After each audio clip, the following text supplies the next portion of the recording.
Welcome to Asian American Life. I'm your host, Ernabel Demillo. Summer's not over yet, so today we're going to get a taste and see some of New York's culinary and cultural hotspots. And we're going to start right here at the Brooklyn Museum, where a beloved Himalayan art installation has found a new home. Come with me. The Rubin Museum Tibetan Buddhist Shrine Room, one of its most popular installations in its former space, is now inside the Brooklyn Museum.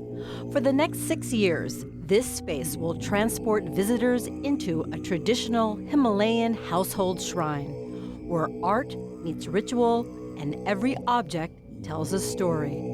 The exhibit is a multi-year partnership between the Brooklyn and Rubin Museums. Well, this has just been a win-win for the two institutions. It allows this very popular and beloved element of the Rubin Museum to live on in New York City, but it also allows the Brooklyn Museum to represent Asia in a totally new and exciting way. So it's been a really wonderful collaboration.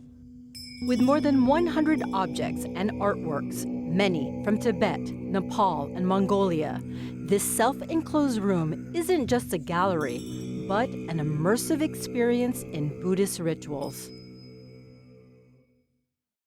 And there's also an interactive display so you could learn more about the objects inside. We're happy the Tibetan Shrine Room has a new home. Now, here's a look at what else is ahead on our show. Meet the baking dentist with a sweet tooth. Korean comfort food that soothes your soul.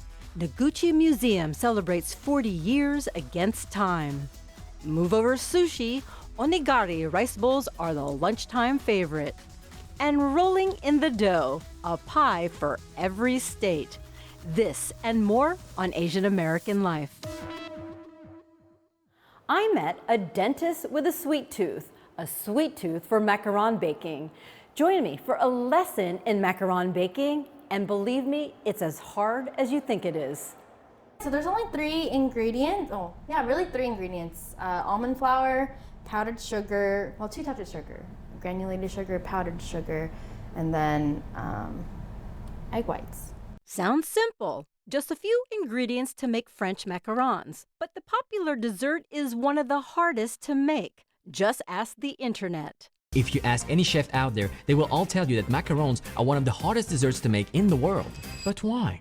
I learned quickly why it's difficult during a baking lesson with Stephanie Tran, a 28-year-old dentist by day and macaron baker by night, and pretty much every hour she's not at the dentist's office.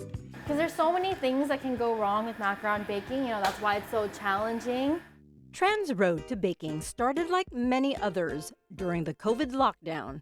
Tran was in dental school. You always hear stories of macarons being really hard to bake, and that's why it was on my bucket list. I don't like eating it, but I wanted to know why is it so hard to bake? When she perfected her batch, it was her classmates who encouraged her to start selling. Soon, Steph's macaron was born. I actually met Tran at one of her pop-up shops last summer during the Ube Food Festival at Bananas in Jersey City. I'm from Texas, and then I moved up here to New Jersey for my dental residency program and decided to stay. It ended last year, but I decided to stay in Jersey because this macaron business popped off here. Her business has grown since. On her days off, Tran's either baking custom orders or selling her treats at pop-ups, or she brings some 500 for sale. She also just announced that her macarons are now available to buy at Bananas. She credits her work ethic to her family. Her parents, who immigrated to Texas from Vietnam, owned a nail salon business, and her dad was also an engineer. I didn't realize this until a couple of years ago, but he also basically has a dual career. He's an engineer by day and then a pedicurist by night. So he would come home at 5 and just go straight to the nail shop and do 3 pedicures. You can say, like father, like daughter. It's not uncommon for Tran to start her day prepping in the kitchen, then go to work drilling and filling cavities, and then come home to mix, bake, and pipe. So it's funny because people will be like, I bake because it's relaxing. And then you choose macaron, and that's not relaxing at all. But for me now, like just because it's the only thing that I bake, like I could do it on autopilot. She makes it sound easy. As I said earlier, macaron baking is difficult because it has to be precise. For example, the egg white meringue has to be just right. So this is not really anything. It's very, very soft. I wouldn't consider this soft peaks yet. Not too soft and not too stiff. Think Goldilocks and the Three Bears. But you see how it's like all stuck inside and it's not even jiggling, right? It is perfect. So The next step is also tricky. It's called macaronage, a fancy way to say folding batter. you press all the way down, and then you're gonna just pick up all the batter on the left side of the bowl and flip it over and like press it down. But then your left hand, you're just gonna rotate the bowl once, okay? So you're gonna just keep doing that. The goal is to get a ribbon-like consistency. And then press down, and then twist again. And then you flip it over. Oh, flip it over Yeah, here. exactly. Then twist again. You're doing it. So where did Tran learn the art of macaron making? Yeah, so I learned everything off of YouTube during the pandemic. So It is an amazing place for that. you can even learn how to do dentistry. Don't worry, she's kidding. Tran went to a very good dental school. In fact, some of the steps to make the perfect macaron reminds her of dental school. So you want to hold it perpendicular to the table, aim for the center. You don't want to be too high and not too close. This is like dental school. It really, because like people, this is the whole angle thing is very much dental school because, you know, a patient is going to be laying backward in their chair at different angles, right? But you have to stay, your drill has to be perpendicular to their tooth. Okay, time to make some noise. You see an air bubble came out. Oh yeah, so and that's what you are trying to get rid of. You want to get rid of that, and you like peaks, like, you know, your Like right subtle there. peaks there. But it has to be smooth like that one. You're going to take your whole palm. Oh, okay. Yeah, like maybe like CPR for the baby, like. Come on, breathe. Exactly. Finally, they are ready to put in the oven. As for Tran, she isn't planning on cooling down anytime soon. She's looking for another commercial kitchen as she moves towards wholesale and bigger catering orders. And she's added 2 more days in the dental office. The only thing that's ending is my macaron baking lesson. And then when you close it, you want to watch for it to be perpendicular. Yeah, and that's a That's a macaron macaron. right there. For Asian American Life, I'm Ernabel Demillo.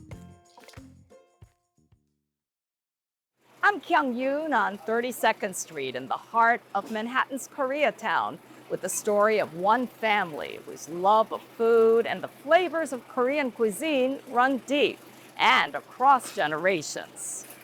This is Kunjip Restaurant, a cornerstone of Koreatown, established in 2002 by Haiwha Park, who immigrated to the U.S. in the 1980s. Not knowing much English, her first job was as a waitress at a then popular Koreatown restaurant, which has since closed. 36가에 그 우천이라는 식당이 있었는데 거기 들어가서 이제 외출해서부터 시작했어요. 그래서 외출해서 하다가 거기서 또 매니저를 배우면 이제 하면서 매니저 하다가 그리고서 이제 거기서 저기를 배웠죠. 음식하고 뭐 식당하고 이러면. Her dream was always to have a restaurant of her own one day, and with the help of her daughter Christina, she was finally able to open the Kunjip on 32nd Street in 2002. Since then, Kunjip has become a beloved spot for locals and tourists alike who want to get a taste of Korean home cooking in New York. Across the street from Kunjip is New Wonjo restaurant, owned by Haiwha Park's daughter, Christina, and her husband, Steve, who also own Koreatown's Okto restaurant. Christina says she saw how hard her mother had to work round the clock, 7 days a week at her restaurant business, so she decided on another path for her own future. I wanted to have something different, different work. So after college, I came to US in 1997, and I got my MBA, and I worked at a UNICEF because I wanted to always work for children, and I was interested in education. But everything changed after she got married. Her husband, Steve, had a vision to build a business together. He saw potential in Wonjo, a well-known Korean restaurant that had been around since 1993, but was ready for a new chapter. In 2010, they took the plunge, acquiring the business and breathing new life into it, rebranding it as New Wonjo. When I saw this restaurant, the food is no problem. But somehow the management has some problems, also hospitality. So I want to keep this name. But since we have a new management, so we're adding the word new in front of the Wonjo.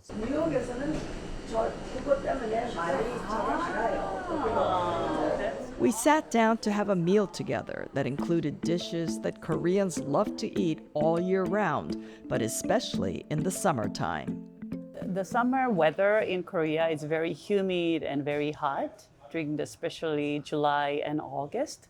So they wanted to have something very nutritious. So that's why they chose the samgyetang. Samgyetang is made of chicken and the sweet rice and ginseng, dates. And then the cold noodle, it's made of beef broth and some of the kimchi. Those are also gives you the energy, and at the same time it's cold, so it cools down your hot the temperature. So those are the ones very popular in Korea in summertime. Christina says she's proud to be an ambassador of Korean culture and food and to pass down this legacy to her own children.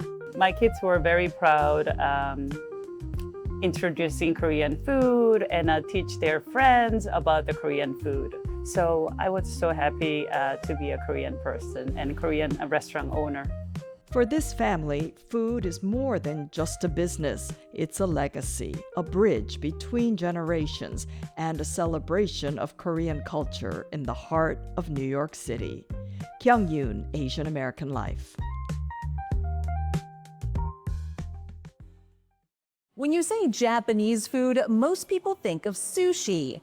But there is a lesser-known Japanese staple that one mother and daughter team is making their business to promote. It's the perfect bite. Steamy rice, slightly salted, filled with a variety of savory and sometimes sweet ingredients, all wrapped up in seaweed. This might sound just like sushi, but it's actually a more obscure Japanese snack called onigiri, otherwise known as rice balls. The main difference between onigiri and sushi is found in the seasoning, filling, and form. Sushi has rice that's seasoned with vinegar, sugar, and salt, and often features raw seafood in many forms, whereas onigiri has rice that's only lightly salted, stuffed with cooked fillings, and shaped into triangles or balls. Although not as popular as sushi in the US, onigiri is a dietary mainstay in Japan. It's very, very common. It's like sandwiches in America. And just as sandwiches are a principal part of the American diet, onigiri is a beloved fixture in Japanese cuisine, dating back over 1,000 years to ancient times. These days, rice balls are one of the most popular foods in Japan and one of the main products sold at convenience stores, with an estimated 10 million balls sold every day throughout the country. Here at Hanamizuki Cafe in Chelsea, serving up that Japanese slice of life is their specialty. Mother and daughter team Jumi and Miyu Fujiwara have made it their mission to bring this unexplored part of Japanese culture to New York, one rice ball at a time. Japanese food really isn't just ramen and sushi. And Miyu and her mom would know, since the two brought authentic Japanese flavors with them from Osaka when they came to the US over a decade ago. At that time, the single mom stumbled upon her future business after working long hours in the beauty industry. I didn't have time to make full meal for my daughter, and I started making rice bowl easy to, she can eat by hand, and whatever, the good ingredient mix and put inside, and doesn't need a lot of time. So I make rice bowl every day for her and my staff. My staff like that and suggest me to open the onigiri business. So in 2012, Jumi opened Hanamizuki Cafe when onigiri was very much a foreign concept. The onigiri scene in New York just was pretty much non-existent. Curiosity and interest translated to good business, which thrived until the pandemic.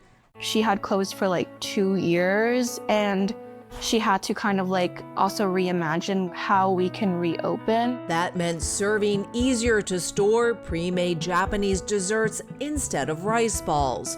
But soon enough, Miyu and her mom found that customers missed their onigiri. I feel more, the positive reaction after we closed in pandemic.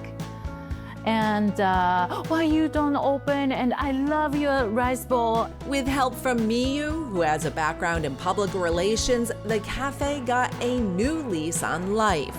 These days, business is good, and the main challenge for this dynamic duo is finding the perfect flavor balance between East and West. If we are Japanese and strictly go like a Japanese style, but sometimes, people doesn't like this. But then, that opinion I cannot mix, and, Yeah, you can't make everyone happy, but we try our best. And their best is what's offered here in a dozen different onigiri, with a variety of flavorful fillings, including beef, fried chicken, fish, mushrooms, plums, spam, and even cheese.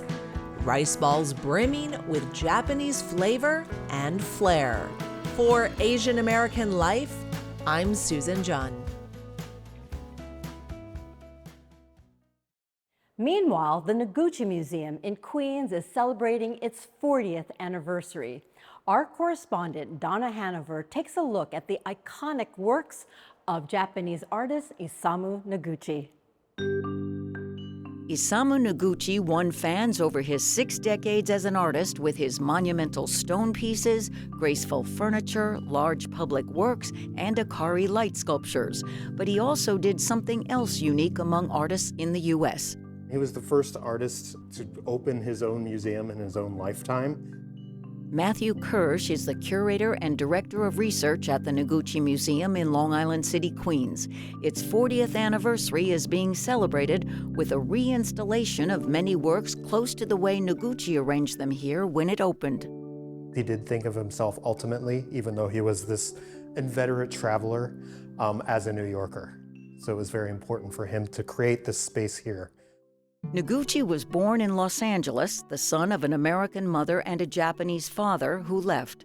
His mom took him to Japan as a youngster and taught in English schools to support him and his sister.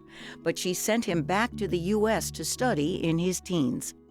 So he started taking sculpture classes at a school called the Leonardo da Vinci School in the East Village in about 1924, and he was pretty much a prodigy from the start. He made both figurative and abstract art. He explored different styles and materials. His mom encouraged his dreams. This is a piece called Mother and Child, pretty classic iconography for a sculptor. Do you think this reflects his affection and love for his mother?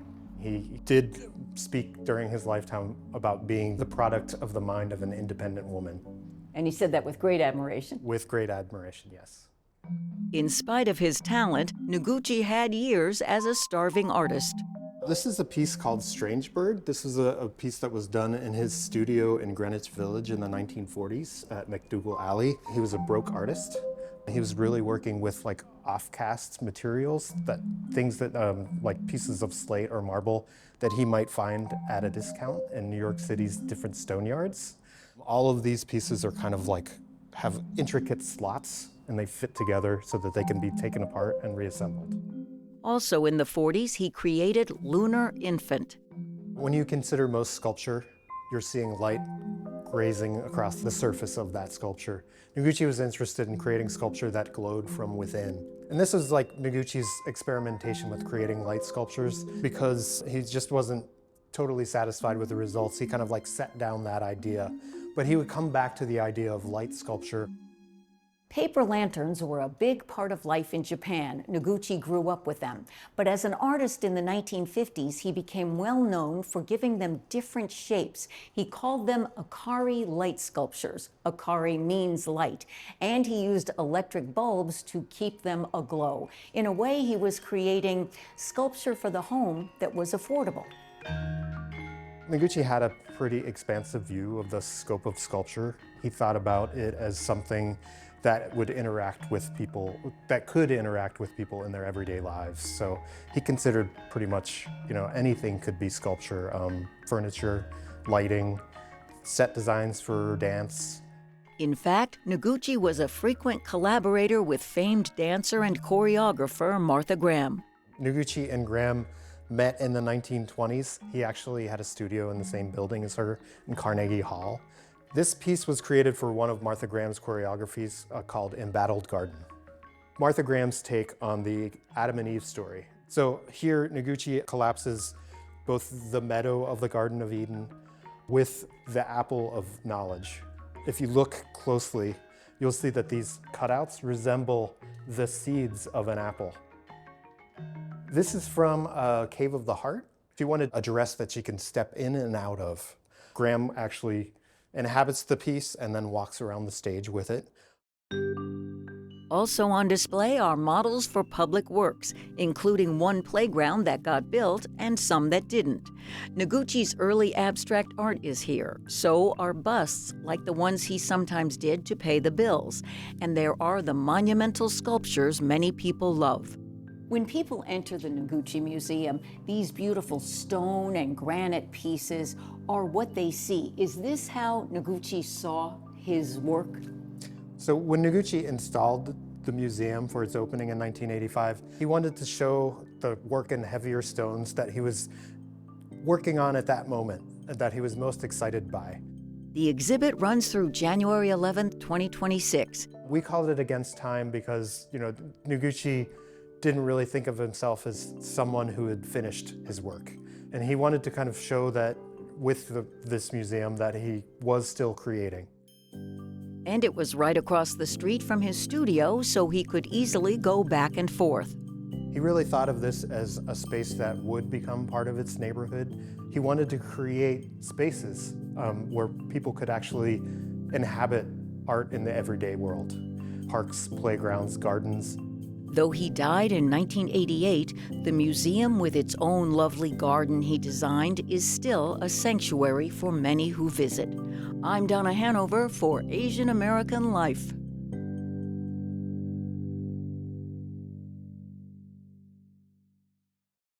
I'm Vivian Lee. The expression as American as apple pie is a bit misleading. Apple pie was brought over by European immigrants, and apples aren't even native to the land. Then there's Stacey Mayan Fong's 50 Pies, 50 States that gives you dozens of all-American options. I wanted to bake a pie for every state in America based on some sort of state food, fruit, regional cuisine, and then I would dedicate the pie to someone I knew from that state. This was a project that I gave myself while I was in the process of applying for my permanent residency. If you've ever went through like some sort of visa process in this country, it is very laborious, it's very expensive, there's a lot of paperwork. I could not only learn more about the country that I've chosen to call home, but also give thanks to the people that made this place my home. So Mississippi gets a mud pie, Idaho a mashed potato pie, Georgia a sweet tea peach pie with a pecan crumble, Tennessee, why Dolly Parton, of course, And as for New York is apple with an Entenmann's coffee cake crumble on top because Entenmann's was the first food delivery service that catered to all 5 boroughs.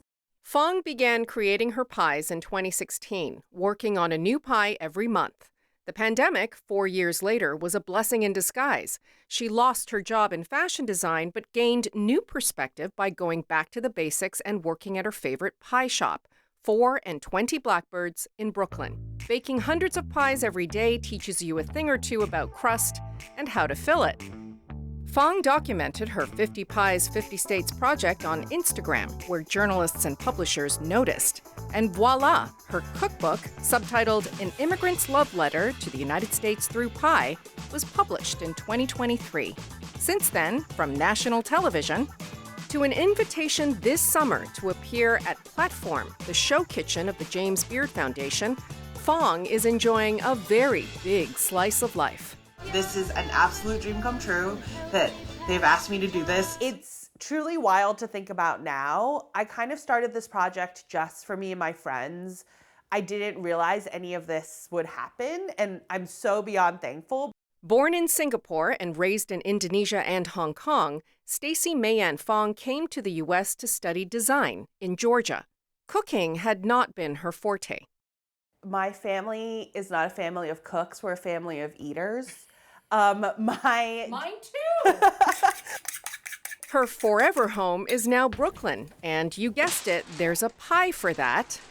So tell me what's in the Brooklyn pie. Okay, so this is one of the bonus personal pies in the book, and Brooklyn's pie is based on my bagel order. So my bagel order is a toasted poppy seed bagel with scallion cream cheese. If I have money in the bank, it's lox and onions. If I don't, it's lox spread, because let's be honest, lox is expensive. Beautiful. And then my best friend's mom, Joanne, taught me about thinly slicing lemons and eating them with your lox, and it kind of cuts the saltiness and the fattiness. After some barely heavy lifting helping Fong finish the Brooklyn pie, my reward. You can just hold it up like a pizza and have a bite. Oh, wow. Look at the permission coming from you. Oh my it's God. Savory.